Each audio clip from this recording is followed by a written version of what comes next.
Hello दोस्तों, welcome to my YouTube channel. तो दोस्तों, मैं आ चुकी हूँ एक नई यूट्यूब वीडियो के साथ और इसके माध्यम से मैं आपको बता दूं कि जो महिला स्वास्थ्य कार्यकर्ता है उसके डॉक्यूमेंट्स वेरिफिकेशन के लिए अपने को क्या क्या डॉक्यूमेंट्स चाहिए। तो दोस्तों, सबसे पहले मैं आपको बता दूं कि ये सारे डॉक्यूमेंट्स हैं वो अपने को डॉक्यूमेंट्स वेरिफिकेशन के टाइम लेके जाना है। और ये सारे डॉक्यूमेंट्स है वो ओरिजिनल भी चाहिए, उनकी फ़ोटोकॉपी भी चाहिए।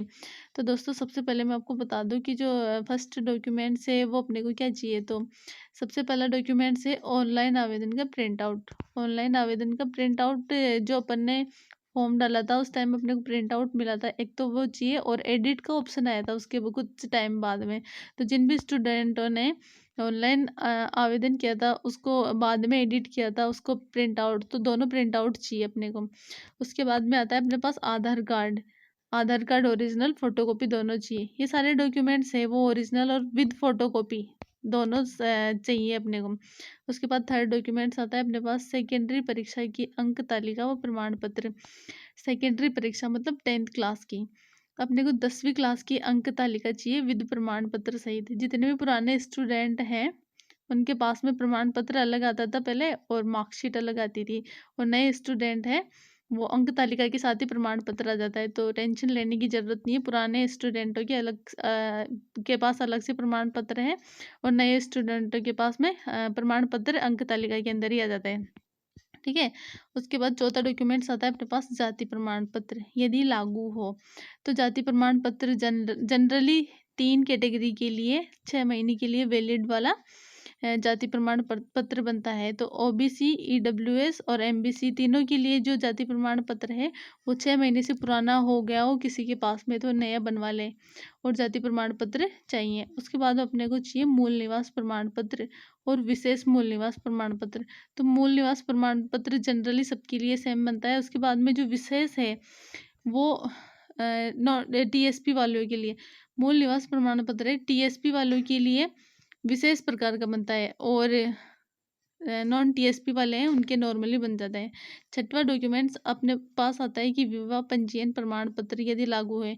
यदि किसी की शादी हो रखी है तो उसको विवाह प्रमाण पत्र बनाना जरूरी है।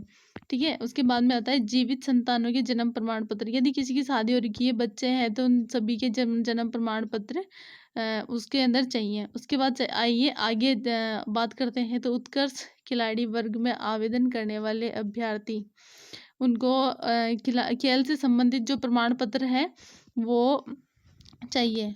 तो दोस्तों, मैं आपको एक बात बता दूं कि जो खिलाड़ी है बहुत सारे फर्जी सर्टिफिकेट बना लेते हैं, तो उनका एनालिसिस किया जाएगा। अगर वो फर्जी निकला तो स्टूडेंट भर्ती से बाहर भी हो सकता है, इसलिए कोई फर्जी ना बनवाए।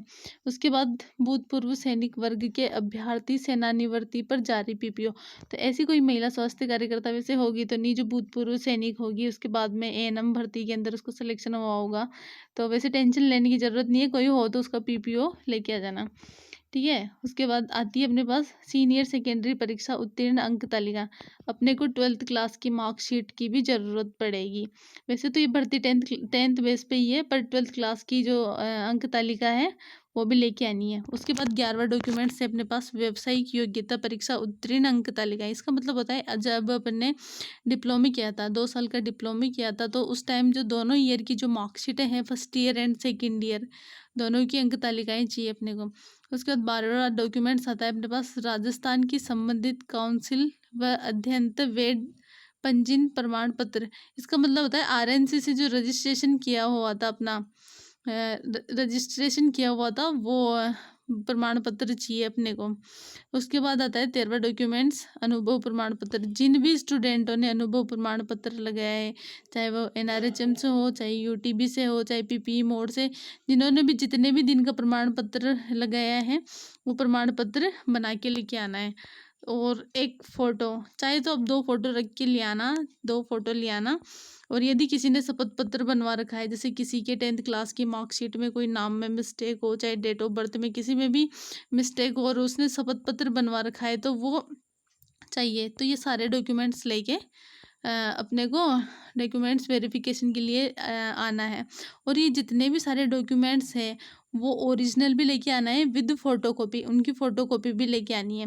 तो दोस्तों मैं आपको बता दूँ कि जो सारे डॉक्यूमेंट्स हैं वो पहले से रेडी कर लो, ताकि लास्ट टाइम में अपने को कोई दिक्कत नहीं आए। तो दोस्तों मैं यही जानकारी देना चाहती हूँ, और ऐसी नई वीडियो के लिए मुझे लाइक करो।